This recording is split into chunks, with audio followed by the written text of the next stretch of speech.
Sejam bem-vindos e bem-vindas a mais um episódio do nosso podcast Indúbio Pro Justícia. Antes de mais, votos de um próspero 2024, que seja cheio de realizações e de momentos gratificantes para todos e todas. E este ano começamos com a nossa convidada, a Cláudia Amorim. É um gosto tê-la cá presente e é atualmente sócia do Departamento de Contencioso e Arbitragem na Sociedade de Advogados Cérvulo e Associados e também presidente da Associação de Advogados Penalistas Fórum Penal. E sem mais delongas, gostaríamos de saber quem é a Cláudia Amorim e porquê que escolheu Direito Penal. É uma pergunta difícil. A primeira é uma pergunta impossível de responder. Quem é a Cláudia Amorim? Mas é mais fácil começar pela segunda e se calhar no final deste podcast já se perceberá um bocadinho melhor. Eu também posso perceber um bocadinho melhor quem é a Cláudia Amorim. Estamos sempre a descobrir coisas novas sobre nós. Ora, o direito penal é engraçado perguntarem isso porque foi uma coisa super natural. Quando, durante a licenciatura, eu na verdade achei sempre que ia ser juíza. Portanto, não se colocava muito o tema das áreas, porque era o contencioso e depois dentro do contencioso tive ali uma perninha no administrativo, mas acho que foi só porque a disciplina me correu bem. A tendência foi sempre para contencioso, era cível e penal, gostava muito dos processos, da parte processual, aquela lógica das regras processuais, daquele bichinho, foi andando assim, e depois quando comecei a estagiar, encaixei-me logo no contencioso, claro, e ainda não se fazia propriamente o direito penal que se faz hoje nas sociedades de advogados. Era os advogados de prática individual e de uma ou duas sociedades é que faziam na altura. Tive a sorte de ter estagiado na sociedade onde estava o João Medeiros, que é também alguém que eu já sei que já veio aqui também ao podcast, e que foi um dos precursores e que já fazia penal, e fomos começando a fazer. Depois era aqui, sempre adorei na faculdade, sempre vi filmes de julgamentos e de crimes, e até hoje, às vezes é uma coisa que eu não percebo como é que eu consigo continuar a ver essas séries e esses filmes, mas gosto muito. E é onde o direito acaba por fazer, a meu ver, uma verdadeira diferença, não é? É a vida das pessoas que muitas vezes está em causa e não consigo ter aquele direito muito abstrato. Respeito todas as áreas, são essenciais, mas para mim estaria fora de questão estar a fazer contratos ou em grandes operações comerciais. Gosto do direito das pessoas e o direito penal é, por excelência, o direito das pessoas. E já uma curiosidade, onde é que estudou? Claro, onde é que fez a faculdade? Eu fiz na Clássica, Faculdade de Direito de Lisboa, e depois parte do mestrado já na Nova, mas já passado muito tempo. A licenciatura foi na Clássica, com muito orgulho, com muito orgulho. Nós somos da Nova ambos, por isso. Pois, já passei pela Nova e também é uma faculdade excelente. E, aliás, o ano em que eu iniciei a licenciatura foi precisamente o primeiro ano em que houve licenciatura na Nova, portanto ainda era tudo uma coisa muito... Nós não sabíamos bem como é que era, acho que só entraram, salvo erro, 100 alunos na altura, portanto entravam 400 ou 500 na Clássica e 100 na Nova, era tudo assim um bocadinho novo, que tal como o nome da faculdade, e tenho grandes amigos que se formaram lá, é uma universidade também excelente. Mas eu licenciei-me na Clássica, foi uma escola extraordinária na altura. E porquê é que escolheu o Direito? Ou seja, de todos os cursos... Eu escolhi Direito, acho que mais do que tudo porque fui um bocadinho enganada com aquela frase, o Direito dá para tudo. E então achei que era um curso que não me limitava, né? Fazia-me alguma confusão ter um curso muito, muito estreitinho, e quando era pequenina, depois as coisas foram mudando, mas houve uma altura em que era pequenina, ainda tenho uns bilhetinhos onde isso está escrito, em que eu dizia que queria ser advogada bailarina. Concretizou-se, porque eu de facto andei no balé durante 30 e tal anos, ainda hoje danço e sou advogada, portanto, na verdade consegui ser advogada bailarina. E depois ainda achei que ia para a NASA e tal, tive assim ainda umas variações, mas ali no 10º ano, mais ou menos, começou a formar-se uma ideia mais concreta de ir para Direito, com essa perspectiva da magistratura. Comecei a achar que fazia sentido ser juíza e tal, mas depois, quando me licenciei em 2002, foi quando saiu uma lei que obrigava à espera de 2 anos entre o final da licenciatura, que ainda foi pré-Bolonha, portanto ainda eram 5 anos, e tínhamos que esperar 2 anos para podermos concorrer ao SES. E a maior parte de nós, na altura, o que é que vamos fazer? Olha, vamos fazer o estágio de advocacia. E depois, a maior parte de nós já não saiu para a magistratura. Ainda apanhou então, quando começou o estágio, as oficiosas e... Sim, Ok. muitas oficiosas, portanto começávamos logo a trabalhar, pôr a mão na massa, como eu costumo dizer. Tinha os seus problemas, é verdade, o sistema nessa altura, porque as pessoas eram muito inexperientes e iam logo para a selva, mas de facto, na verdade, na formação dos advogados isso era fundamental. Hoje em dia, a meu ver, as competências dos estagiários estão demasiado limitadas, e faz com que se chegue ao final do estágio sem ter feito um julgamento sozinho, não se pode fazer, não é? Que hoje em dia não se tem competência praticamente para nada. Na primeira fase de estágio também é uma competência muito limitada. Nós, de facto, fazíamos muitos julgamentos e muitos julgamentos sozinhos. Era obrigatório termos oficiosos e depois, quando acabei o estágio, ainda fiquei durante alguns anos a fazer oficiosos. E sempre que tenho a oportunidade, algum colega que esteja no Poder Judiciário e precise, eu também gosto de fazer, para além dos processos pro bono, que fazemos muitos, sim, muitos lá na Servo, e é uma coisa que eu também acho que é essencial. Mas o estágio foi muito Então, completo nesse aspecto. pois, eu tenho um bocadinho de inveja, porque já ouvi todas as histórias. Tu meter logo a mão na massa e temos efetivamente este contacto direto. Depois, mesmo até fazer julgamentos sozinhos e Sim, acho muitos. que deve ser super, super interessante.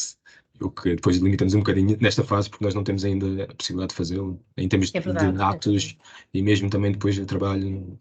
São casos muito demasiado importantes para podermos ter Pois, toda porque os aqui. megaprocessos, como se chama agora, e a criminalidade económica, etc., para quem faz crime nas grandes sociedades, muitas vezes é isso que surge, são excelentes para aprender uma série de coisas, mas os processos pequeninos, aquela criminalidade primária mais pequena, ajuda-nos muito também a aprender a prática judiciária e assistir a julgamentos, porque muitas vezes, ainda hoje faço isso, eu sempre que vou a um julgamento, e se por acaso marcam, porque infelizmente isto continua a acontecer, marcam 2 ou 3 julgamentos para a mesma hora, eu, se não tiver que estar com o cliente ou assim ali a entrar, eu entro para a sala de audiência e assisto a julgamentos. E fiz sempre isto desde o estágio, porque também se marcavam muitos, o que agora se chama o local criminal, que era ali na Pinheiros Chagas, tinha outro nome, eram os juízes criminais e as varas criminais.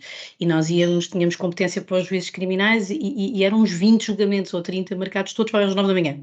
E o que eu tentava fazer era furar, entrar e ficava a ver os julgamentos todos, porque de facto aprende-se muito, aprende-se o que fazer, o que não fazer, e realmente acho que, mesmo hoje em dia, eu digo sempre aos estagiários, mesmo que não tenham competência para fazer, vão ver, vão assistir, vão ver, peçam a colegas para ir, aprende-se muito, aprende-se com os colegas, com os magistrados, tanto do Ministério Público como os magistrados judiciais, mas também aprende-se muito da vida, não é? Porque os processos são casos da vida real. Eu costumo dizer que o tribunal é o teatro da vida real. E é isso mesmo. Portanto, aprende-se muito sobre a vida. E o direito não é essencialmente direito. Portanto, sem o mundo que está aqui atrás, não se consegue, acho eu, ser um bom profissional na área da justiça. Então, neste âmbito, diga-nos como é que foi o seu primeiro julgamento. Eu vi que vocês tinham feito essa pergunta e pensei, eu sou incapaz de responder a isto, não faço a mínima ideia. Eu pensei, mas como é que tu não te lembras? Porque quando eu ouvi que vocês faziam essa pergunta, eu pensei, como é que tu não te lembras do teu primeiro julgamento? E de facto eu não me lembro, é engraçado. Não me lembro, não consigo lembrar. Lembro-me de uma série de julgamentos que fiz quando era pequenina, uma pequenina no sentido da Sim, idade, sim, porque sim. pequenina continua a ser da altura, e não consigo lembrar. Lembro perfeitamente de algumas situações quando era mais nova que aconteceram, mas não me consigo lembrar do meu primeiro julgamento. Então, claramente, não foi o mais importante, por isso. Não foi, Então, não foi claramente aquele que mais me marcou, senão eu lembrar-me-ia. Muito importante, porque foi o primeiro, mas lembro-me de outros, lembro-me do primeiro que eu me lembro que fiz pelo escritório sozinha e que foi cível, ali no Palácio da Justiça. Eu lembro-me de estar, era uma coisa que não tinha assim uma importância por aí além, mas para mim foi uma coisa super importante que eu preparei ali tudo, e depois saiu muito bem as alegações e tal, naquela altura fiquei muito contente. E até porque é engraçado, isto aconteceu comigo, mas isto não é aqui estar aqui a ser pretenciosa, mas acho que é importante fazermos isso. Eu, hoje em dia faço aos colegas mais novos, acho que é muito importante que quem está connosco na sala que tenha mais experiência, tanto juízes como colegas, que também dei uma palavra, e lembro-me que no fim desse julgamento a colega da contraparte percebeu, com certeza que eu era inexperiente, e veio elogiar-me no final e dar-me aquele incentivo, aquele apoio, e sempre, eu nunca me esqueci disso, que a colega veio ter comigo, não me conhecia de lado nenhum, me veio dar essas palavras de incentivo e de parabéns, da forma como o julgamento tinha corrido, e lembro-me disso e não do julgamento, porque se me perguntarem qual foi o caso, eu não me lembro, só sei que era cível, e depois dessa atenção da colega, que é uma coisa também muito importante, este bom relacionamento entre advogados, uma coisa que se deve cultivar, e esse foi um que ficou e é decível. Depois tive alguns de crime que me marcaram imenso, um deles no final, acho que ainda era estagiária, acho que no final do estágio, ou ao início logo, mas acho que ainda era estagiária, e que costumo sempre, lá no escritório damos muitas formações, nem sei se Rick, onde chegaste a ir a uma delas, Sim. precisamente sobre os julgamentos, e eu conto sempre esta história, é uma coisa super repetitiva, porque depois como são pessoas diferentes, às vezes conto as mesmas histórias, e foi talvez o julgamento que mais me marcou quando era mais nova, porque de facto senti a importância que um advogado, ou que a estratégia processual e o acompanhamento que o advogado faz do cliente pode fazer a diferença, fazendo da mesma, contribuindo na mesma para a justiça. Porque era um caso, até de uma matéria que nem é muito comum fazer-se em escritórios de advogados, por opção dos próprios escritórios, que era tráfico de droga, e acho que foi o único que fiz nessa altura. Era uma coisa relativamente de pouca gravidade, o tipo de droga, etc., mas ainda assim era uma coisa assim complexa. E nós defendíamos um dos arguidos e o outro arguido era defendido por outro colega. E na altura entendemos que a prova era evidente e quer dizer, era uma pessoa que era muito nova e, portanto, tinha-se envolvido ali com um grupo de pessoas, enfim, foi um bocadinho ali desviado na sua vida normal, e dissemos-lhe para confessar, para colaborar ao máximo, levámos testemunhas abonatórias e, portanto, o outro arguido optou por não prestar declarações e não colaborar minimamente, e no final, praticamente os mesmos factos, um apanhou 8 anos de prisão efetiva e o outro apanhou 2 anos de pena suspensa. E isto foi uma coisa que me impressionou muito, porque ainda era muito nova, tinha pouca experiência e percebi que de facto pode fazer a diferença. Às vezes nós achamos que estamos ali e pronto, não está nada na nossa mão, está tudo na mão dos juízes, não é verdade. É muito importante esse acompanhamento que fazemos do cliente e olhar para os processos e perceber o que é que devemos fazer para obter resultados, e foi um resultado justo, e que, na verdade, fez diferença ao papel do advogado, por isso é que é tão importante, e daí o processo crime para os advogados, e para mim em particular, ser algo de excelência, porque tem que estar um advogado, necessariamente, isto na perspectiva da defesa, não é? De advogados penalistas de defesa, e o advogado é de facto fundamental. E nos países, em alguns estados em que isso não é assegurado, é uma coisa dramática, porque de facto faz muita diferença, para as pessoas poderem assegurar os seus direitos de defesa. E este foi um daqueles que realmente eu nunca mais me esqueci. E então, muito interessante, até depois vou ter uma questão que é, considera então que o papel do advogado também é ajudar na descoberta da verdade material? Porque tive essa discussão e eu discordo, ou seja, na altura discordei, porque considero que o advogado tem que, efetivamente, o papel do advogado é conseguir criar a estratégia mais favorável para o cliente, e ajudar na descoberta da verdade material pressupõe que, no final de contas, o que queremos é a justiça como seja a justiça. Só que a justiça é relativa, Olha, não é? por Sei. partes. Sim, Um desculpa. advogado não é um juiz. E, portanto, sem dúvida que o nosso papel é diferente do papel do juiz e do procurador da República, que, a meu ver, têm os dois o mesmo papel nesse sentido. Ou seja, tanto o Ministério Público como o juiz deve procurar a verdade material. O Ministério Público não tem que acusar. Não é esse o papel do Ministério Público. É ao abrigo do princípio da legalidade descobrir a verdade material, tal e qual como um magistrado judicial. E nem sempre isso fica claro, não é? Nós, no nosso sistema, é esse o papel também do Ministério Público. O advogado, na perspectiva da defesa, ou se estiver a acompanhar o assistente, se estiver a acompanhar o assistente, é mais fácil, porque tem um papel semelhante ao do Ministério Público nesse aspecto. Embora, infelizmente, e nem sempre também os assistentes estão à procura da verdade material. Isto nem sempre é assim, não é? Portanto, esse problema da mentira ou de querer utilizar o processo pode ser usado pelos dois lados, pela defesa ou pela acusação, não é? Mas acho que essa pergunta se coloca essencialmente quando somos advogados de defesa, quando alguém está a ser acusado de um crime, e se nós devemos ou não devemos procurar ou ajudar, acho que foi isso que o Luís disse, na descoberta da verdade material. Não é esse o nosso papel. De facto, nós temos que defender o nosso cliente de acordo com as regras previstas na lei. Regras e princípios. E, portanto, há um princípio essencial, que é o princípio da proibição da autoincriminação. E, portanto, se um defensor penalista tivesse como obrigação e como papel ajudar na descoberta da verdade material, significa que estava a violar um princípio essencial de um Estado de Direito Democrático, que é o princípio da proibição da autoincriminação. Portanto, as pessoas não são obrigadas a confessar que praticaram um crime, nem são obrigadas a colaborar na descoberta dos indícios e depois das certezas de que cometeram um crime. Portanto, nunca um advogado de defesa tem que ter esse papel. Coisa diferente é, na abordagem ao cliente, naquilo que para mim é boa advocacia, nós devemos sempre tentar que, por um lado, o cliente nos diga a verdade, isto é absolutamente essencial, como é evidente, e muitas vezes o que acontece é que as pessoas de facto não cometeram os crimes, ou não cometeram os factos da forma como elas estão descritas, ou não têm aquele enquadramento, etc, etc, e portanto é essencial o princípio de confiança entre o cliente e o advogado, saber efetivamente o que é que aconteceu, e de acordo com isso, dar uma estratégia que permita um bom resultado para o cliente, de acordo com os princípios que pretendem chegar a uma justiça material.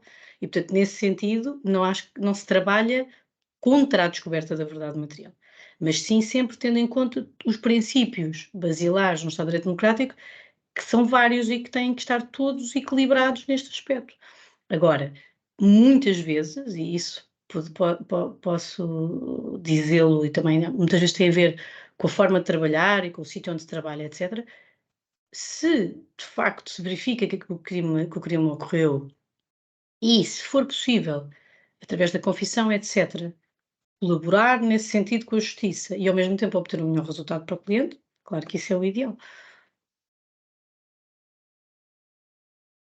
E até temos, acho que uma variável adicional também, que são as regras deontológicas que o advogado... Essas são essenciais, essas Sim. são essenciais. Por isso é que eu dizia o princípio da confiança entre advogado e cliente, e aliás é por isso também que os advogados penalistas estão estão num regime de exceção em vários aspectos, até por exemplo na questão do branqueamento de capitais, etc., portanto, os polémicos deveres de denúncia, etc., advogado penalista tem sempre que dar a garantia ao cliente daquilo que lhe é contado, fica com ele. Portanto, nós não podemos divulgar, é uma infração disciplinar e até pode, depois, outra divulgação de segredo até pode ser crime, mas não podemos divulgar naturalmente as informações que nos são dadas pelos clientes e as pessoas têm que ter essa garantia, porque só isso garante o tal princípio da autoincriminação, as garantias de defesa, etc, etc.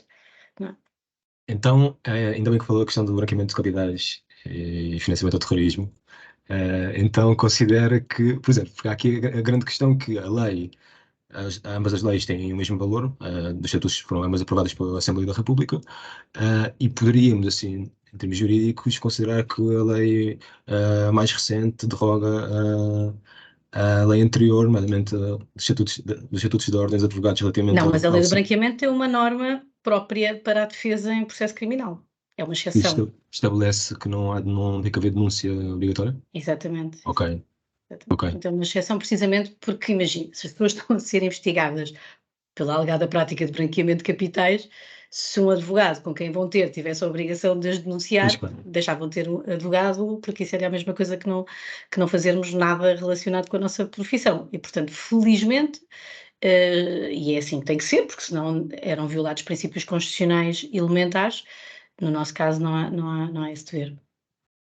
Ótimo. E então diga-nos, agora voltando um bocadinho atrás, qual é que foi o julgamento que a marcou mais, que teve um impacto maior na sua vida profissional, enquanto advogado e mesmo pessoal?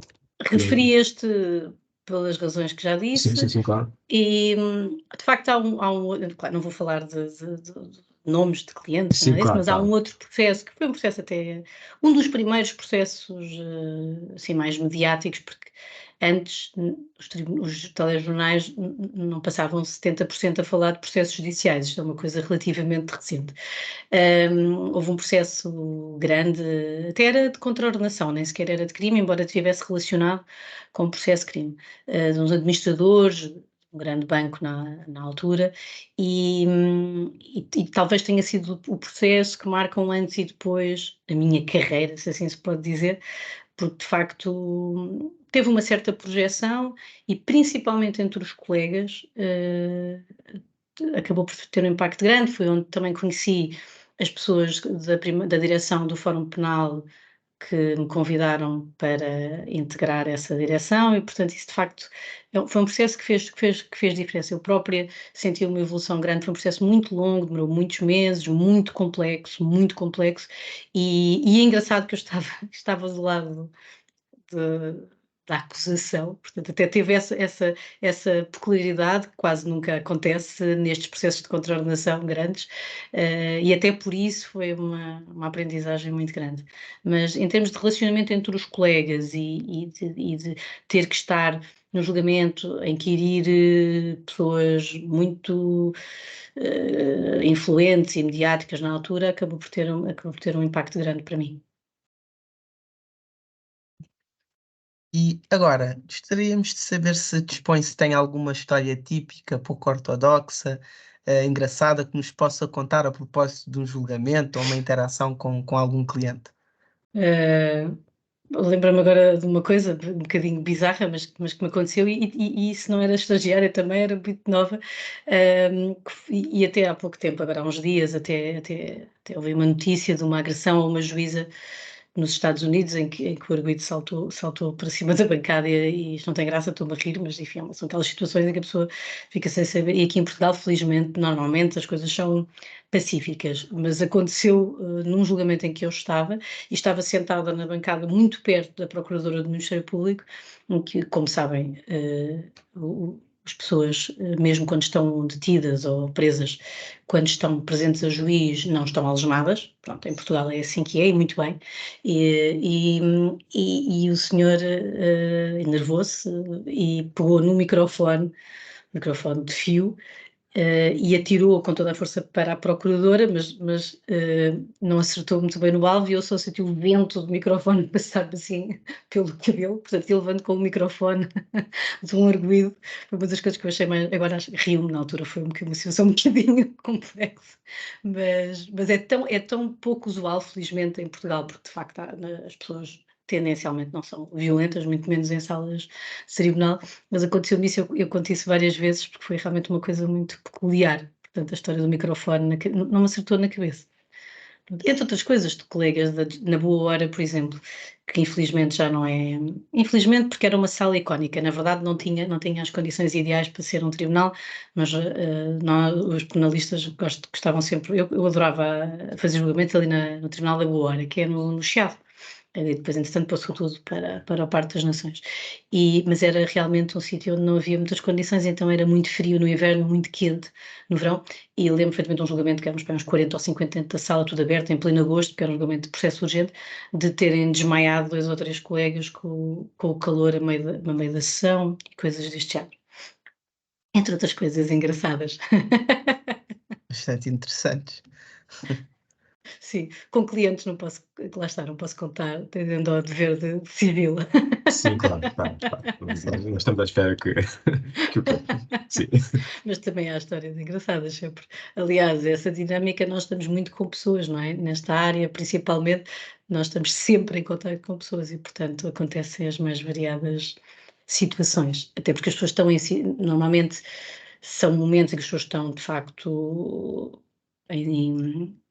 numa situação difícil, não é? Na maior parte das vezes, e nós funcionamos também não só como advogados, mas quase como psicólogos, apoiamos, não é, psicologicamente as pessoas, e portanto há situações em que as pessoas se tornam até muito próximas, enfim, porque de facto nós acabamos por viver também um bocadinho os problemas delas, e na criminalidade económica isto sente-se menos, embora também tenha um impacto muito grande na vida das pessoas, mas muitas vezes com empresas e tal é algo menos próximo. Mas quando fazemos processos de violência doméstica, alguns processos, são coisas realmente difíceis e muito, muito complexas, na perspectiva também das vítimas, não só dos arguidos, naturalmente. Trazem o lado mais íntimo, tiram a máscara social e expõem as suas intimidades, as suas Exatamente. suscetibilidades, e portanto, sim. É isso mesmo, portanto, essa relação de confiança às vezes confunde-se até com alguma amizade, porque as pessoas estão muito vulneráveis e precisam do nosso apoio também. Agora, a propósito, ainda falamos desta questão, poderia-nos esclarecer que tipos de crime costuma representar?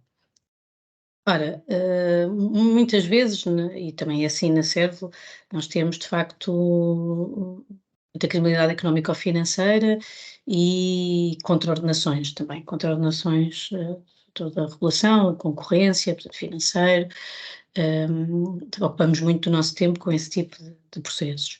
Mas, e ali fazemos algo também um bocadinho distintivo, que é apoiar também pessoas singulares e a tal criminalidade primária que falava há pouco. E, portanto, acabamos por ter crimes contra a honra, etc., e crimes patrimoniais, mas cujas vítimas são pessoas singulares, e a maior parte das vezes em regime pro bono, também casos de apoio a vítimas de violência doméstica, temos também. E pontualmente alguns outros temas também de crimes contra bens jurídicos pessoais. É muito Bem, diversificado e isso é bom. sim. Traz as duas componentes, a mais humana e a outra mais de pessoas coletivas. Sim, para mim só faz sentido exercer a advocacia assim, porque de facto é muito importante também, e agora, atendendo ainda por cima a esta nova, não lhe chamaria moda porque parece que é pejorativo, mas há realmente muitas investigações no âmbito da criminalidade económica ou financeira, corrupção, tráfico de influências, etc, etc, e que também é muito importante estarmos nesses processos, mas este lado mais próximo das pessoas em crimes do dia a dia também é muito importante e muitas vezes é onde se aprende também depois a lidar com os mega casos, não? Mas considera Sim. que houve um aumento na prática desse tipo de crimes Não, ou efetivamente uma maior investigação sem dúvida que até acho que poderá ter havido uma diminuição da prática desse tipo de crimes. E esta linha de investigação também penso que pretende ter esse efeito de evitar que as pessoas continuem a achar que é normal receber dinheiro para beneficiar alguém numa entidade pública ou uma coisa do género. Portanto, acho que não há mais crimes, acho que há muito mais escrutínio público e muito mais investigação vocacionada para essas temáticas, também decorrente da própria legislação europeia, etc. Há uma tendência mundial para um controle maior da corrupção e deste tipo de crimes, e portanto acho que não aumentou, acho que diminuiu até. Ok, ótimo. Uma saber a sua opinião. E então, a Cláudia é atualmente a presidente do Fórum Penal, a Associação de Advogados Penalistas em Portugal. Gostaríamos de saber Sim. qual é que é o objetivo desta associação, para começar. Sim, é algo de que me orgulho muito, lá está, através de outros colegas que me convidaram, de quem sou muito amiga, acabámos por ir criando esta dinâmica no fórum e pertenci primeiro à direção e depois agora sou presidente.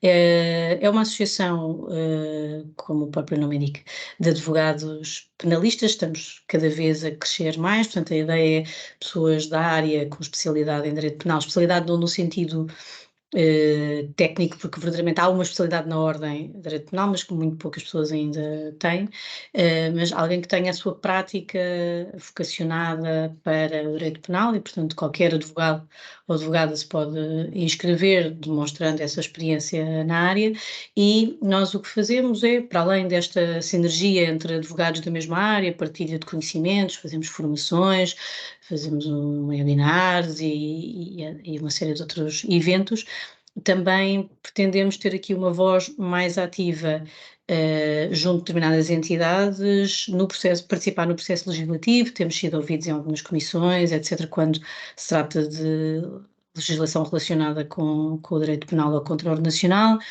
Temos um projeto também há muito tempo que andamos a lutar por ele, relacionado com o sistema penitenciário, tentar que haja nas prisões um apoio jurídico mais efetivo, porque de facto entendemos que os reclusos necessitam de um apoio que é difícil às vezes de obter, porque obviamente que têm acesso em teoria à rede oficiosa, não é? De patrocínio oficioso, mas muitas vezes não sabem sequer como é que vão preencher o formulário para o apoio judiciário, têm uma série de questões que não são só penais, porque continuam a ter uma vida cá fora, questões de direito de família e menores, questões de arrendamento, questões de heranças, mas também, e com muita incidência, as questões disciplinares dentro do sistema prisional, e temos tentado, já tivemos quase a celebrar um protocolo nesse sentido, também naturalmente sempre a tentar com o apoio da Ordem dos Advogados,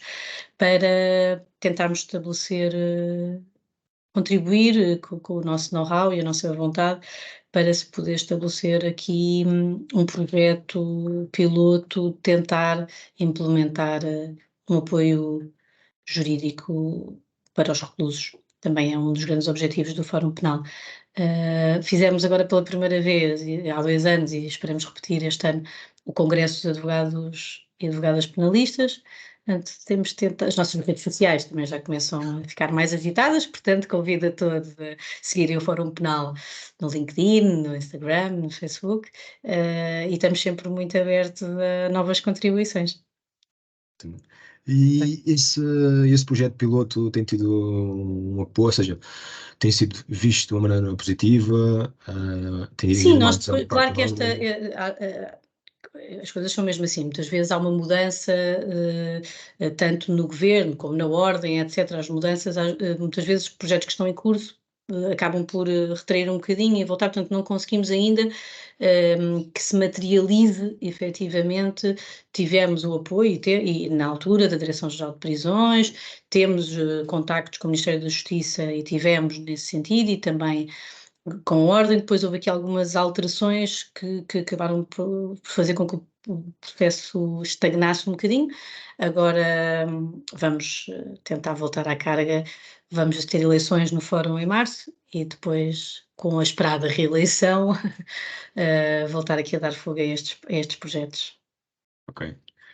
Ok, então março vai ser interessante, vai ser vocês eleições do Fórum Penal e as Sim, eleições vamos ter a nossa legislativas. Assembleia Geral, eleições e lançar outra vez aqui as nossas iniciativas para os próximos 2 anos. Muito bem.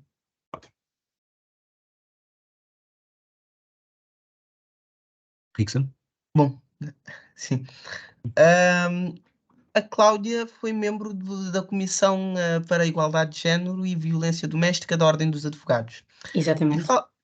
fale-nos um pouco sobre esta experiência e sobre a realidade portuguesa no que se reporta a esta matéria.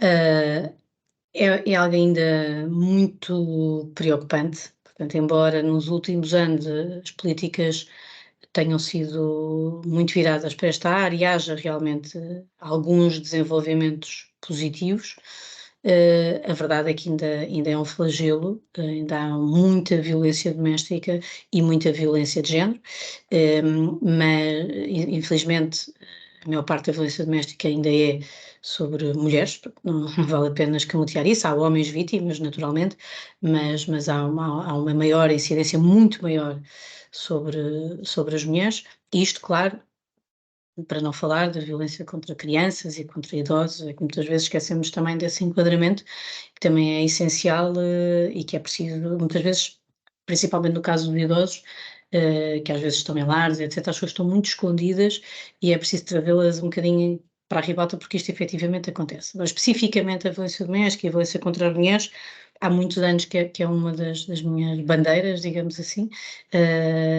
Quando participei nessa comissão da Ordem, também tive a oportunidade de contactar com uma série de associações que fazem trabalho no terreno e que têm desenvolvido também esforços no sentido de apoiar as vítimas, e eu também no meu trabalho do dia a dia, e também a Servo também sempre teve interesse e fizemos até uma colaboração com a APAV e apoiámos algumas vítimas, tentar também, porque muitas vezes são pessoas que estão com muitas dificuldades financeiras, porque a dependência económica ainda está muito associada também a este tipo de crime e que não podem recorrer a advogados, ou têm muita dificuldade, para além dos advogados do sistema do apoio judiciário, e tentamos também, não só em algo mais teórico, descer à realidade de cada um, no caso concreto, e tentar apoiar vítimas concretas e fazer alguma mudança na vida delas. Portanto, acho que as coisas ainda estão. Acho que há uma grande preparação na polícia, maior do que havia, muito maior, nos agentes da polícia no próprio Ministério Público, já tem algumas secções especializadas para este tipo de processos. A lei tem realmente aqui um papel essencial, porque a nossa lei de violência doméstica é uma lei bastante boa. Agora saiu a nova estratégia para proteção a políticas de estratégia, não sei o nome concretamente, agora foi há poucos dias que foi publicado, de apoio à vítima, e vêm lá também algumas medidas interessantes no sentido de uma maior proteção da vítima, designadamente a ausência da habitação, não ser a vítima a sair de casa, mas sim. Claro que isto depois levanta outros problemas relacionados com o princípio da presunção de inocência e como é que depois se operacionaliza isto, mas são no fundo medidas preventivas, como existem várias no Código de Processo Penal e na Lei de Violência Doméstica, para proteção da própria vítima antes do processo chegar ao fim, porque muitas vezes as situações de perigosidade são muito iminentes e está demonstrado já por vários estudos que após a queixa há um aumento exponencial da violência, é uma altura em que a vítima tem que ser especialmente protegida. Portanto, é algo que continuamos a trabalhar, embora agora eu já não faça parte da Comissão da Ordem, mas tenho estado sempre em contacto com as associações e temos sempre feito, tanto através da Cervelo como através do Fórum e eu individualmente, tentar sempre não deixar que esse tema seja esquecido, porque ainda é um problema e um problema grave e que tem uma repercussão social grande. Muitas vezes há filhos menores envolvidos e isto depois há aqui um trauma que se vai criando e que depois cria também outros problemas na sociedade que não são só jurídicos, não é? Ou não são essencialmente jurídicos. Muito bem, uma temática bastante pertinente e ainda também na senda desta problemática, deste flagelo, gostaríamos de saber se concorda com o facto de o crime de violência doméstica ser um crime público, ou seja, não dependendo do impulso processual do ofendido ou da ofendida. Basta Concordo. denúncia. Concordo absolutamente. É um tipo de crime em que a vítima está numa situação absolutamente Fragilizado. fragilizada e muitas vezes impossibilitada de discernir, porque há, para além das questões de dependência familiar e dependência económica, há uma dependência emocional muito forte, há essa hegemonia do agressor sobre a vítima, e é uma das características do crime de violência doméstica, que também se refletem na própria liberdade para poder fazer uma queixa. As pessoas muitas vezes não têm essa força, essas condições para poder dirigir-se à polícia e fazer queixa. Portanto, aqui, tendo em conta os bens conflituantes que pudessem estar em causa, parece-me que a proteção da vítima aqui exige que a própria sociedade a proteja e que ela não tenha que se proteger sozinha. E, aliás, tenho feito uma reflexão muito profunda também acerca dessa questão nos crimes sexuais, que aliás também está agora na ordem do dia, a questão, pelo menos, se não torná-los crimes públicos, pelo menos o alargamento do direito de queixa. Tenho-me confrontado, até em termos profissionais, de alguns processos, com a dificuldade que as vítimas têm em tempo útil, nos 6 meses, de poder estar psicologicamente bem para ter a coragem de fazer uma queixa. E, portanto, sim, são questões que temos que refletir, porque não são crimes, não podem ser vistos como outros crimes. Portanto, tem que haver aqui uma distinção entre crimes que realmente destroem as pessoas psicologicamente e as impedem de poder, em 6 meses é muito pouco tempo. E, portanto, pelo menos este alargamento também me parece, e é essa a tendência também europeia e até mundial, parece-me que cada vez faz mais sentido darmos aqui mais tempo para que as pessoas possam, de facto, sair do ciclo de violência ou sair do trauma, tentar curar-se em parte do trauma e depois ir tratar destas questões jurídicas para que os agressores não fiquem impunes. Até nestes casos estamos a falar de relações duradouras e a vítima pode desenvolver, nutrir face ao agressor, desenvolver o que se denomina síndrome de Estocolmo, em que se desenvolve uma certa simpatia, ou seja, Sim, há uma grande aquilo como... confusão mental aí, não é? E, aliás, Sim, uma das armas do agressor é mesmo essa.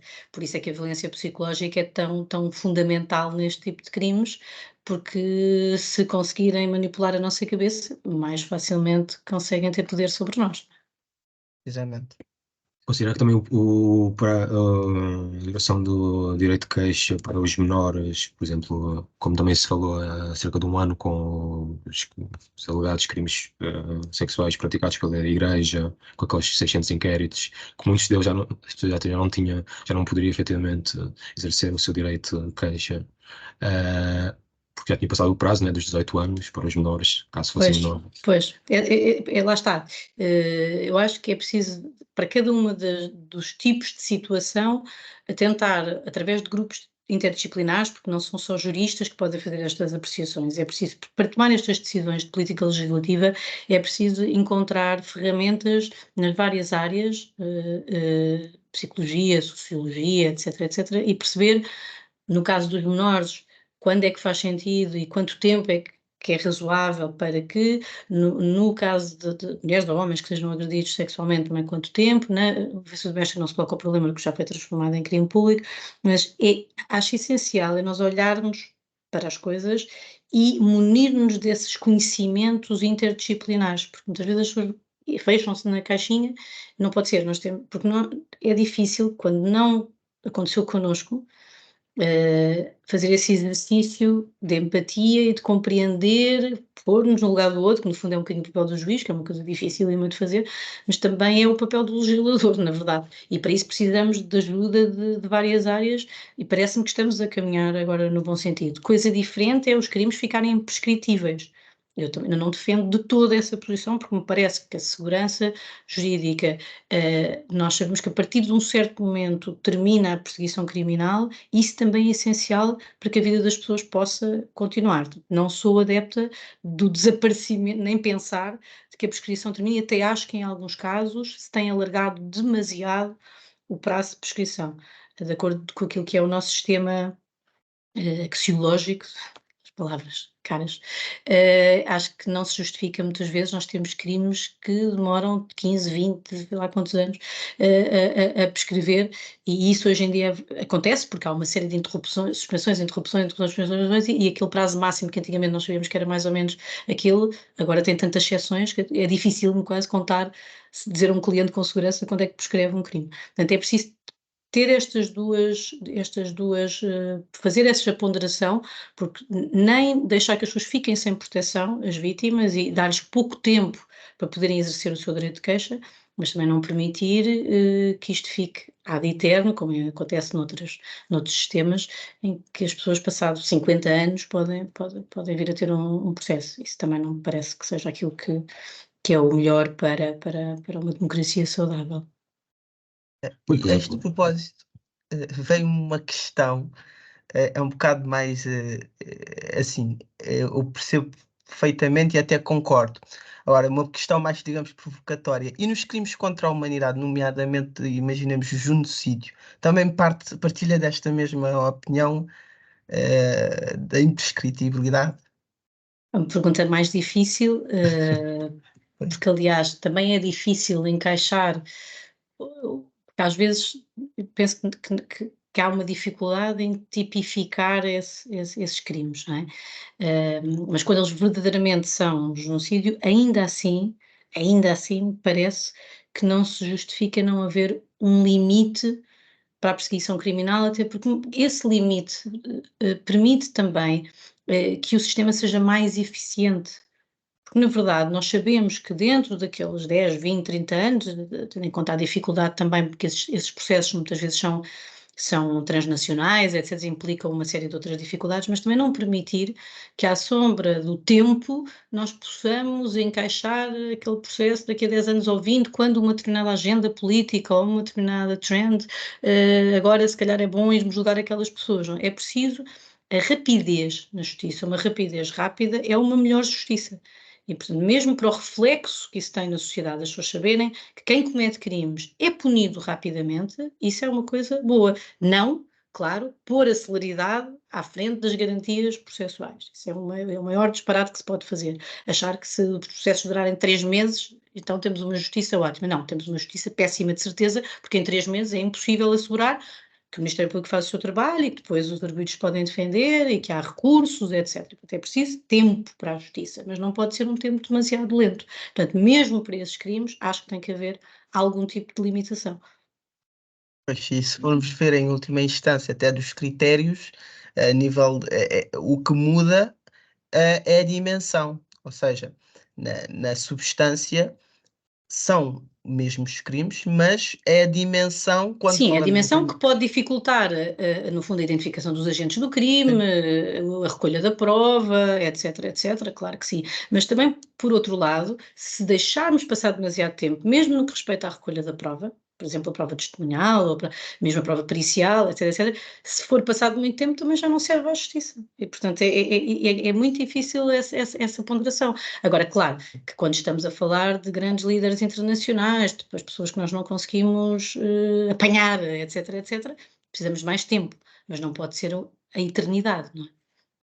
Sim, mas agora em termos de dimensão, por exemplo, o Estatuto de Roma prevê que a imprescritibilidade de todos os crimes de guerra, nomeadamente crimes de guerra, crimes contra a humanidade, etc., podem até ser feitos por apenas 2 pessoas, pode ser uma coisa muito É pequenina. verdade, nem sempre tem que Exatamente, ser nem um sempre grupo tem grandes enorme de dimensões. pessoas, é verdade. Exatamente, pode ser uma coisa mínima, mas que depois esteja tipificado e até seja fácil recolher, no entanto, mas claro Sim, que também penso que será para assegurar algum risco de, num determinado tempo político, não ser possível perseguir essas pessoas e depois, com uma mudança de regime, etc., já conseguirmos perseguir essas pessoas. Por isso é que eu digo, não podem ser 5 anos, mas também não podem ser 100. Portanto, a certa altura tem que haver aqui, penso eu, um limite.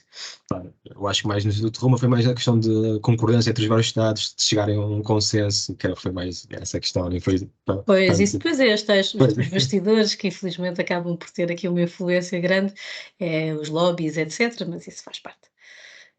E então, tenho uma questão relativamente ao Tribunal de Júri. Eu queria saber a sua opinião sobre o Tribunal de Júri em Portugal, com os moldes Nunca portugueses. fiz, nunca Nunca fiz nenhum fez? julgamento Ok. com o Tribunal de Júri, deixo desde já essa. Nunca fiz. Mas alguma vez já pensou em requerê-lo? Seja uma situação, ou nunca ponderou? Só em teoria. Acho que nunca fiz essa ponderação seriamente por um determinado processo. Por várias razões. Eu não sou adepta do Tribunal de Júri, nem aqui, nem onde, no sistema anglo-saxónico, essencialmente nos Estados Unidos, isso é mais utilizado. Mesmo aí, que há, em teoria, uma cultura de júri, as pessoas sabem, desde que andam na escola, que podem ter que ser chamadas para isto, e é uma obrigação que têm, etc, etc. Mesmo aí, não me parece que as pessoas tenham a preparação que é necessária, designadamente no que respeita à imparcialidade. Ou seja, a imparcialidade é algo muito difícil de obter, mesmo quando as pessoas são, quer dizer, têm as melhores intenções, mesmo para um juiz, é muito difícil não levar para os processos os seus próprios preconceitos, as suas próprias experiências de vida, etc., com tudo o que isso tem de positivo e de negativo. Mas há um treino próprio, não é? Há uma especialização própria, há estudo, eh, e aqui, em Portugal, não há sequer essa cultura de júri, as pessoas, se isso acontecer, é raríssimo isso acontecer, e portanto não me sinto suficientemente segura para reunir um grupo de pessoas para irem opinar sobre a prática de um crime sem preparação para o efeito. Acho algo, podíamos dizer assim, então, mas porquê que um juiz, que normalmente não é um, são 3, quando as coisas são mais graves, quer dizer, porquê que a cabeça de um juiz ou 3 juízes vale mais do que 10 pessoas? Na verdade, é suposto que os magistrados tenham um tipo de preparação e um tipo de ética, etc., etc., diferente das pessoas comuns. Portanto, não achando que, claro, há muita gente que é não magistrada e que toma decisões, boas decisões, penso que o sistema, tal como é o nosso sistema por excelência, é aquilo que funciona, apesar de tudo, melhor. Então considero que é isso, que há um grande risco depois de É um grande ter risco, até porque há uma influência muito grande externa, e isso vê-se nos mídias, etc. Há muito aí nas redes sociais que as pessoas têm muitas opiniões, ainda bem, que hoje em dia podemos ter uma opinião sobre tudo, isso é muito bom, mas na verdade também permite perceber o quanto as opiniões são completamente voláteis e influenciadas, porque há 3 vídeos que dizem não sei o quê, as pessoas já acham que não sei o quê, quer dizer, o achismo, não é, como nós às vezes dizemos a brincar, não pode servir para um processo judicial em que se decide algo que tem a ver com a vida das pessoas. E depois temos aqui outra questão, acho que não está ainda suficientemente enraizado, por exemplo, a questão da reabilitação. Há aquela chavão, uma pessoa que praticou um crime, é um criminoso até à eternidade, e acho que a nossa sociedade não está ainda suficientemente preparada para perceber que os processos têm um determinado fito, não é só castigar as pessoas, portanto, nós sabemos, os fins das penas não são só esses, e quando as pessoas cumprem a sua pena, depois é suposto voltarem para a sociedade com plenos direitos iguais a todas as outras. E eu sou muito defensora disso, e acho que muitas vezes não há essa ideia, a ideia de atirar as pedras, talvez porque muitas vezes nós achamos que só os outros é que podem estar sentados no banco dos réus, não é? Como se costuma dizer. Mas há uma linha muito ténue entre praticar um crime ou não praticar um crime. Aliás, temos visto agora alguns casos até, como é que tem aparecido recentemente das notícias, de crimes até praticados por negligência, não deixam de ser crimes. Portanto, todos nós podemos, numa fração de segundos, vir a ser acusados da prática de um crime. E eu acho que era preciso uma cultura cívica mais desenvolvida desde as escolas, portanto, saber os seus direitos, os seus deveres, desenvolver um bocadinho mais para que depois pudéssemos ter tribunais de júri devidamente preparados para poder tomar este tipo de decisões. Então, esta cena, uma vez que falou da reintegração, e também previamente tinha falado das prisões, mas mais da parte jurídica, a Cláudia considera que as prisões, no modo que estão hoje feitas e com o funcionamento, conseguem efetivamente garantir uma reintegração, uma reabilitação aos reclusos? Não, infelizmente eu tenho que responder que não a essa pergunta. É uma das áreas que mais me fascina, porque acho que aqui a solução principal para a diminuição da criminalidade está antes e depois, ou seja, durante os processos é muito importante assegurar as regras, etc. Mas a prevenção, por isso é que eu dizia, começa nas escolas com uma disciplina efetiva de educação cívica, uma coisa como deve ser, e depois, que é depois das pessoas cometerem os crimes, terem a oportunidade de cumprir a sua pena e viver outra vez. Portanto, no fundo, uma expressão também que nós, advogados e juristas, gostamos muito e que eu costumo dizer que é a vida é ex nunc. Portanto, daqui para a frente, nós podemos olhar para a frente e fazer a vida algo novo. E quando somos presos, que é no fundo a maior punição, tendo em conta que nem sequer se põe a questão da pena de morte, como é evidente, a maior punição que podemos ter é para sermos privados da nossa liberdade, com tudo o que isso implica. É suposto que isso depois faça com que nós possamos reaprender a viver. E isso está nos papéis, está nas leis, está em todo lado, mas infelizmente não há ainda um sistema efetivo de reabilitação. O índice de reincidência de quem vai preso é enorme, quando devia ser exatamente o contrário. Muitas vezes costuma ser, vão para lá para ficar piores, não é para aprender. Isto é um bocadinho verdade. Portanto, claro que há casos, há pessoas a trabalhar nas prisões, dos serviços sociais, etc., que fazem um esforço enorme para conseguir, e reabilitar uma pessoa, para mim já é uma coisa extraordinária, mas é preciso uma maior aposta, e por isso também o Fórum tem esta preocupação, porque há aquela ideia de, então, mas eles estão presos e nós ainda, quer dizer, já lhes pagamos comida, já pagamos, ainda vamos agora gastar dinheiro em advogados para eles, ou em escolas, ou em cursos, não pode ser, porque é precisamente se nós conseguirmos que essas pessoas não voltem a cometer crimes, que estamos a contribuir para a diminuição da criminalidade. E, portanto, não são medidas muito populares. Portanto, não há uma receptividade grande, porque as pessoas acham disparate que o Orçamento de Estado contempla ali muito dinheiro para os reclusos, mas é exatamente o contrário. Era aí que nós devíamos apostar mais, e até há muitas teses neste momento que entendem que a pena de prisão é aquela que menos possibilita a reabilitação, portanto também é preciso repensar as penas, meter na prisão só por si, quer dizer, não resolve, e é de facto uma área que acho que muitas vezes fica esquecida, mas que é absolutamente fundamental. Sim, as próprias prisões, por exemplo. Eu tenho um projeto que ensino xadrez no IPL. Tem que saber mais de sobre isso. personagem. E esse projeto, ou seja, o EPL, então, quando entrei lá e vi a estrutura, aquilo é a estrutura, panóplia que eu li que eu vi um desenho no Vigiar e Punir do Foucault, porque foi feito em 1800, ainda com aquela ideia de punir, ter o centro, aquele farol, com os guardas a observar Exatamente. tudo, e depois as celas, assim Aquela ao estrela redor. ali. Sim, sim, sim, Exatamente. sim. Sempre com aquele Sim. controle de os reclusos veem, sabem que alguém está naquela torre, alguém está a vê-los, mas depois não conseguem sequer ver quem é que está lá. E por isso sempre esse sentido de repressão, não é? Sim, sim, a E repressão. E a repressão, normalmente, se nós pensarmos, qualquer um de nós que fique preso num sítio escuro e frio, com desconhecidos, em princípio não ficamos especialmente bem dispostos, né? Especialmente empáticos, né? Receptivos.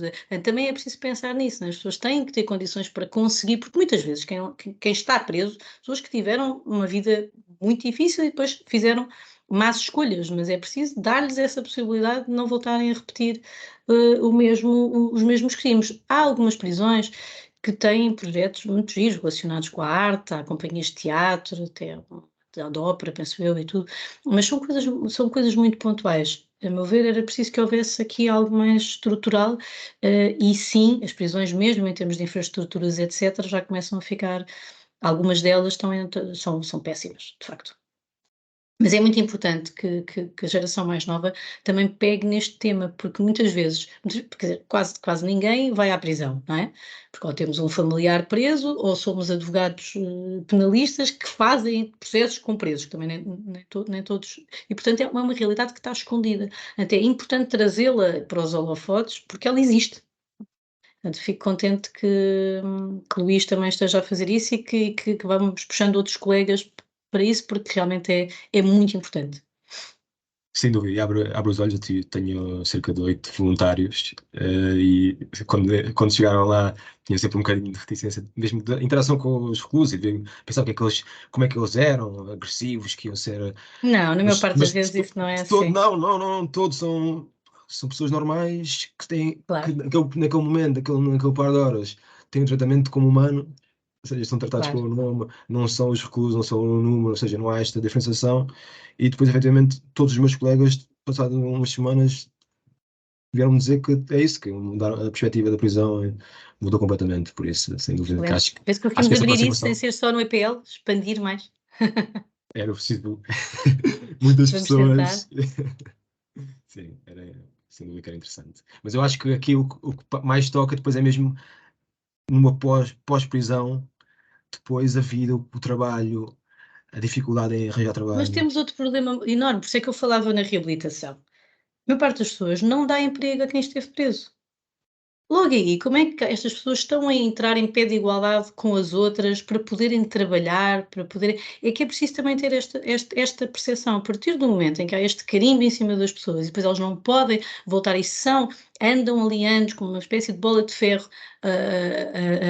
como as metralhas, não é? Uma bola de ferro a arrastar e são discriminados, porque isto é uma verdadeira discriminação, que, a meu ver, é muitíssimo grave. E por isso é que temos regras no registro criminal para a certa altura eliminar os crimes que foram cometidos, mas é preciso que isto efetivamente seja assim, porque hoje em dia, por exemplo, a maior parte das coisas, muitas delas saem nos jornais, ficam na internet, uma vez na internet, para sempre na internet, e as pessoas, o que é que interessa não terem no registro criminal, se depois alguém vai ao Google, põe o nome delas e aparece, isso é de uma injustiça tremenda, e portanto todos nós temos que colaborar no sentido de permitir que as pessoas prossigam, o tal ex nunc, prossigam a sua vida, porque senão não há igualdade, aqui não há igualdade, é impossível haver igualdade, e portanto por isso é que o Luís estavas a dizer, quando as pessoas saem, é que verdadeiramente os problemas começam, porque lá dentro é muito difícil, e é uma lei da sobrevivência muito complexa, por várias razões, mas depois quando saem, o mais fácil é ingressarem pelo mesmo que já conhecem, porque quando tentam fazer algo diferente, muitas vezes são impedidos pela própria sociedade de poder prosseguir com uma vida dentro das regras. sim. Sim, concordo, Um concordo. tópico bastante pertinente, porque aqui já é a Não, e aqui entra dimensão. também a temática do direito ao esquecimento, que é uma coisa que em teoria já temos normas sobre isso, etc., mas que na prática é dificílimo. Tirar uma notícia da internet é uma coisa que é uma dificuldade imensa. Não interessa se as pessoas depois foram inocentadas, se as pessoas nem fizeram aquilo que lá está escrito, fica lá, fica eternamente. E, portanto, nós também, enquanto advogados penalistas, temos que pensar nesta perspectiva. Não é, está resolvido o processo, acabou. Não, depois é preciso ver todo o lastro que o processo deixa. Portanto, é muito importante que os mídias estejam em cima das coisas, possam denunciar, e muitos processos neste momento surgem assim, mas é preciso depois cuidar também das coisas como deve ser, porque se há regras para os processos, também tem que haver regras para as pessoas depois poderem prosseguir a sua vida, e todos estes princípios que falámos, a presunção de inocência, a reabilitação, etc., etc., que depois sejam na prática reais e não fiquem só no papel. Sim, certo. Bastante pertinente também falarmos desta dimensão que não está muito, está para além da própria aplicação do direito penal, esta dimensão mais social e até do Exatamente. cumprimento das finalidades das penas. Portanto, uma visão e E também por isso ainda está dentro do direito penal, absolutamente. certo. E por isso que também comporta uma visão, a necessidade de uma visão holística, portanto, mais social do fenómeno, porque o fenómeno criminoso é um fenómeno social e, portanto, Claro. há parte da intervenção do direito, mas também há toda a componente social e da forma como a pessoa, mesmo estando reabilitada, é tratada e pode ser introduzida pela própria sociedade numa espiral da violência. A pessoa cometeu o crime, Exatamente. agora é violento para a vida. E essa rotulagem e são questões muito ligadas também à própria educação da pessoa, não só das pessoas que estão nas prisões, mas também para as pessoas que estão na própria sociedade. Sem dúvida, Porque falamos principalmente muito da essas. reabilitação das pessoas que cometeram crimes, mas não falamos também da educação cidadã que as pessoas que não os cometeram devem ter e como devem tratar essas pessoas que já deram à justiça o que era para dar à justiça. Exatamente, cumpriram a sua pena. Exatamente. Sim, Eu tive, exatamente. eu tive uma conferência em 2022 que era o Prison Insights. Sim, acho que também estive. Foi. E uma pessoa lá, não me recordo quem, mas disse uma frase muito interessante que era como é que podemos estar a falar da reintegração se as pessoas nunca tiveram integradas, efetivamente? Isso é, Pois isso é, aí uma, é uma aqueles... excelente, é exatamente isso. É por isso que eu dizia que é o antes e o depois. Porque verdadeiramente o que acontece é mesmo isso. São pessoas, em algum tipo de criminalidade, acontece muito no tráfico de droga, por exemplo, em que de facto as pessoas sempre estiveram integradas, assim se pode dizer, não no sentido material do termo. E se vão para a prisão, quer dizer, não é para continuarem na mesma linha, porque muitas vezes temos irmãos, pais, tios, famílias inteiras que já tiveram passagens na prisão, que isto tem que ser olhado com atenção. Quer dizer, não são aquelas famílias que nasceram assim, não é? Não são famílias diferentes das outras. Tem a ver com o contexto social, económico, racial, porque há essa realidade. E ainda há muita diferenciação em função do bairro onde se nasce, da etnia a que se pertence, e não pode ser assim, porque não podemos propagar a igualdade e tal, mas depois na prática as pessoas não serem tratadas de forma igual dentro das suas diferenças. Mas eu acho que aí voltamos ao mesmo assunto que é a questão da educação e do ensinamento nas escolas, desde pequenino. Sim, E tanto às pessoas a que... igualdade e a equidade, não é? Exatamente. Muitas vezes há aquela diferença que as pessoas não distinguem, mas é nas escolas, sem dúvida que é nas escolas, e portanto, quem já é adulto tentarmos melhorar o máximo a vida dessas pessoas, mas começar na base, porque se for desde pequenos, e agora já tem havido algumas iniciativas, até a propósito do bullying, etc., da violência nas escolas, mas de facto parece-me que aí sim, ao contrário dos fenómenos de corrupção, etc., parece-me que até está a aumentar a violência nos menores, entre os menores, do que a diminuir, o que é verdadeiramente preocupante. Ainda há pouco tempo também saiu um estudo quanto à criminalidade juvenil, uma coisa verdadeiramente assustadora. Tem que se olhar para esses números e perceber o que é que se está a passar. Não, sem dúvida. É que depois, mas mesmo em termos depois da questão do orçamento, que tinha dito que depois as pessoas não querem que Pois, porque é preciso aquele dinheiro percentagem, para exatamente, implementar medidas, é isso que às vezes as exatamente. pessoas esquecem, claro. Mas ao mesmo tempo, se percebessem que a reintegração das pessoas na prisão irá beneficiar a sociedade no geral, Traz muitas iriam sem vantagens, dúvida. designadamente Exatamente, económicas. exatamente, exatamente. Claro. Por isso. Sim, e é aquela até a questão da própria segregação, isso também pode gerar problemas como a própria sociologia, o que a sociologia chama de anomia social. Ou seja, Pois. eu estou numa sociedade, estou marginalizado, a sociedade tem regras e essa sociedade que me marginaliza quer que eu respeite essas regras. Como Pois, e depois, é que quando eu me vou me. mete na prisão, ainda me está a segregar mais, a verdade é essa, Sim, não é? Por isso é que é a tal teoria de que muitas vezes a prisão não serve nem para a vítima sim, nem para o agressor. Mas são políticas estruturais, portanto, são mudanças estruturais e é preciso haver alguma coragem política para tratar o tema. É que muitas vezes, por não ser um tema muito simpático para a opinião pública, não se trata o tema de uma forma mais integrada e é absolutamente necessário, sim. Sim, eu tento até. Nós depois também, cada um de nós tem que tentar fazer no nosso pequeno mundo alguma diferença. E até já fui à escola da minha filha, etc. Tentar, tem que se tentar também ir explicar aos miúdos, porque depois os miúdos é engraçado, porque na maior parte deles, seja de que proveniência social, ou seja o que for que isto se pode dizer, for, a maior parte das crianças são muito espertas, têm uma intuição muito grande. As perguntas que fazem, engraçadíssimas, relacionadas com o que é crime ou não é crime, o que é justo, o que é que não é justo, portanto, eles já têm um certo sentido de justiça, até é só preciso dar-lhes das ferramentas para depois poderem crescer como adultos com bom senso, porque na verdade se houver bom senso, quase tudo se resolve com bom senso.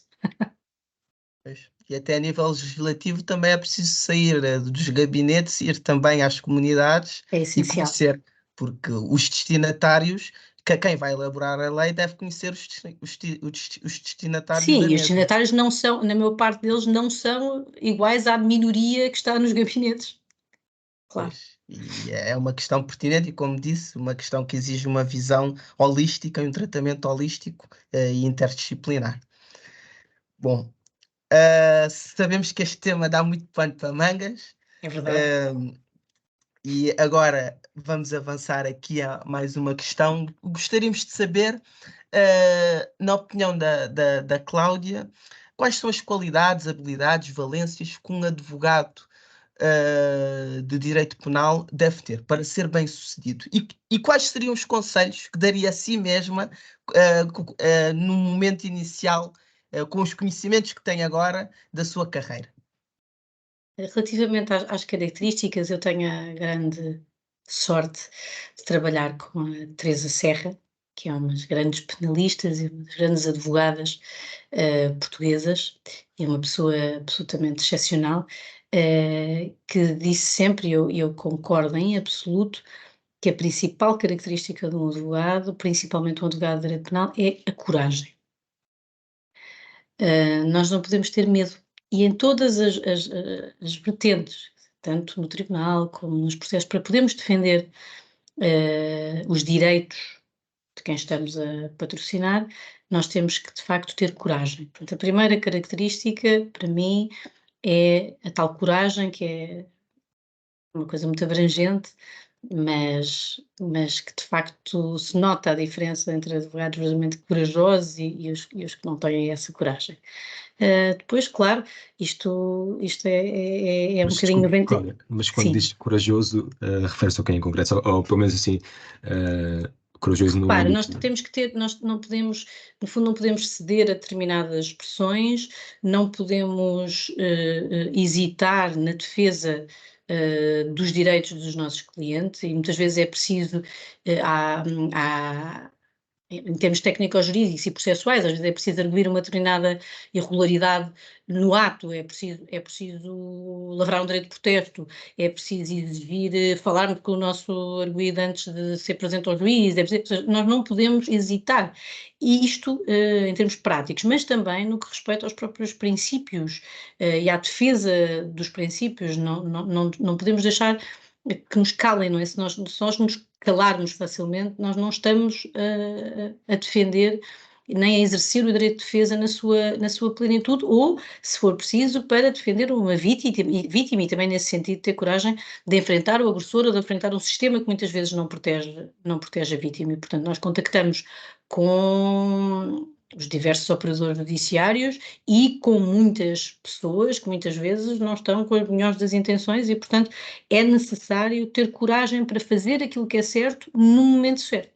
E isto às vezes resolve tudo ou dificulta tudo, não é? E também às vezes coragem para estar calado. Isto é algo que eu costumo dizer muito, é um conselho que eu dou muito, muito, muito aos advogados mais novos.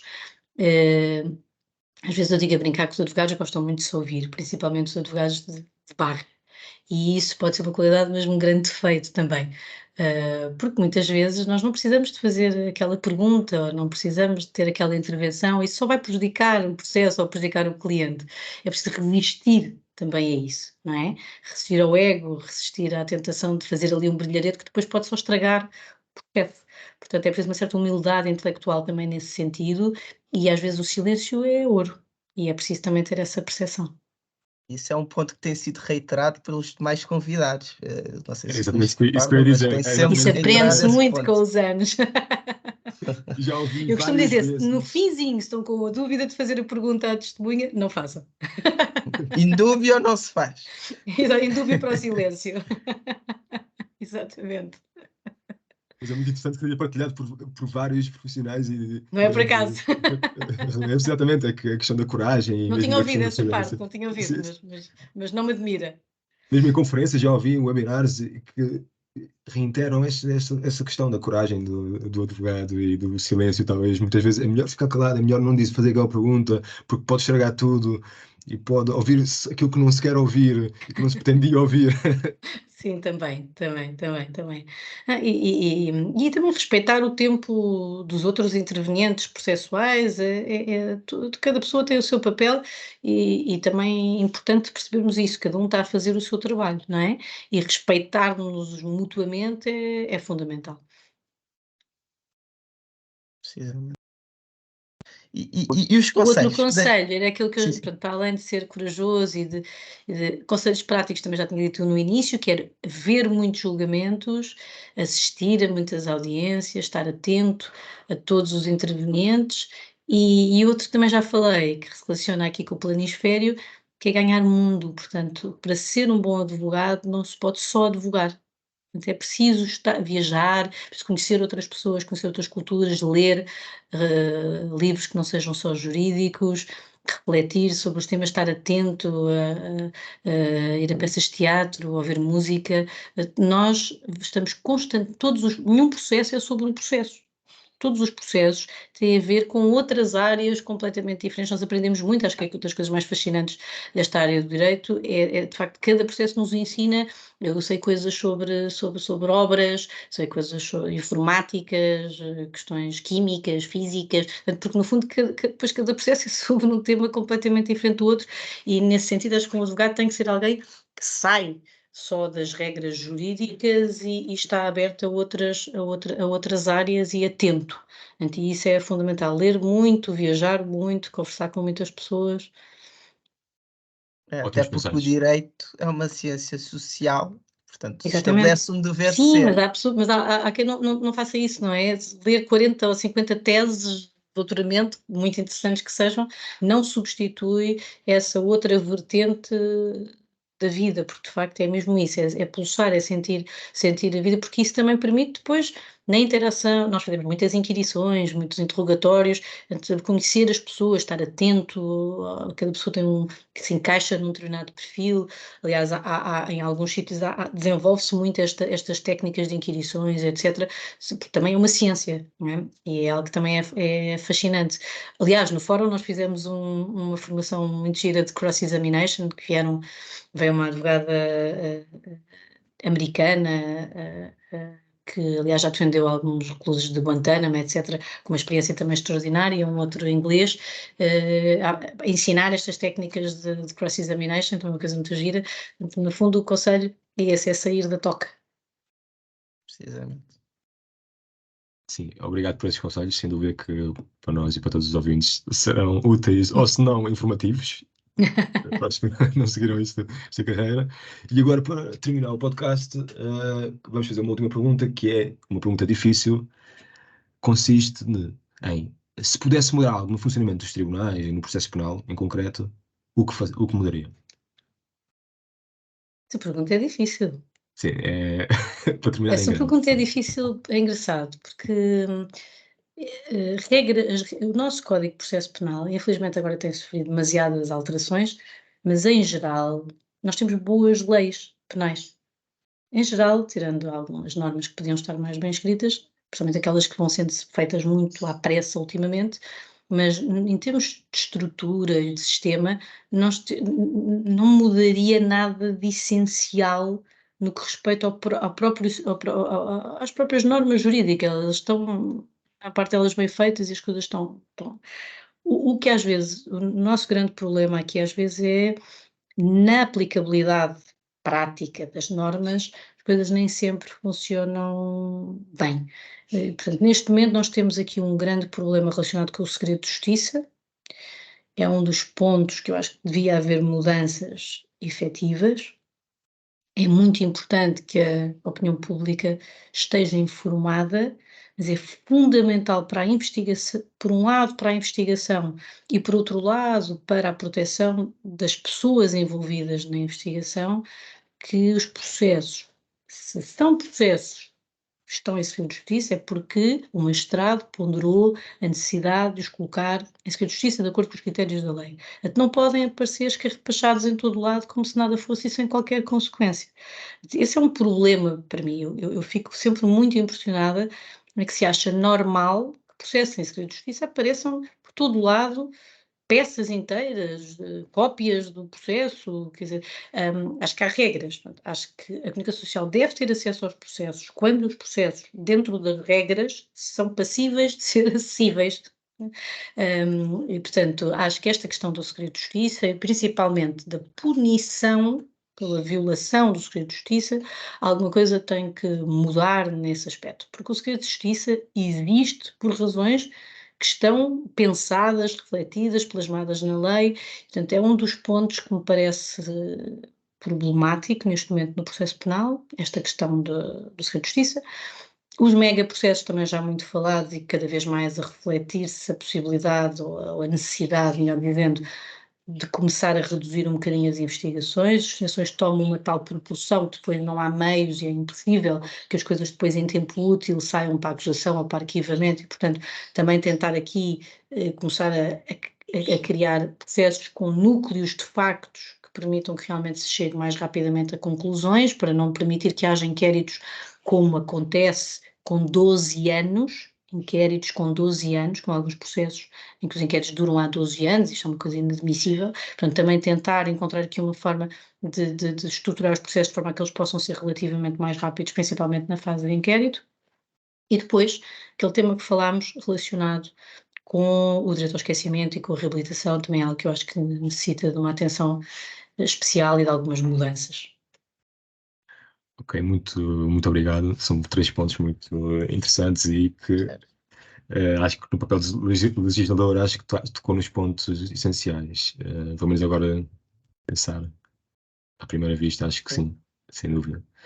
E depois também tem sido partilhado pelos seus colegas que têm vindo aqui também a questão do segredo de justiça, dos megaprocessos e se não me recordo, se não me estou em erro, foi acho que o Francisco, um dos nossos convidados, chegou a abordar a falar sobre um processo em que na Suíça ou Suécia, estava em segredo de justiça e estava a questionar porque em Portugal já estava em todas as notícias. Pois, em alguns sistemas é difícil de compreender esta mediatização dos processos, que é essencial, mas que tem vindo a ser excessiva em muitos casos. Ok, muito obrigado, Cláudia.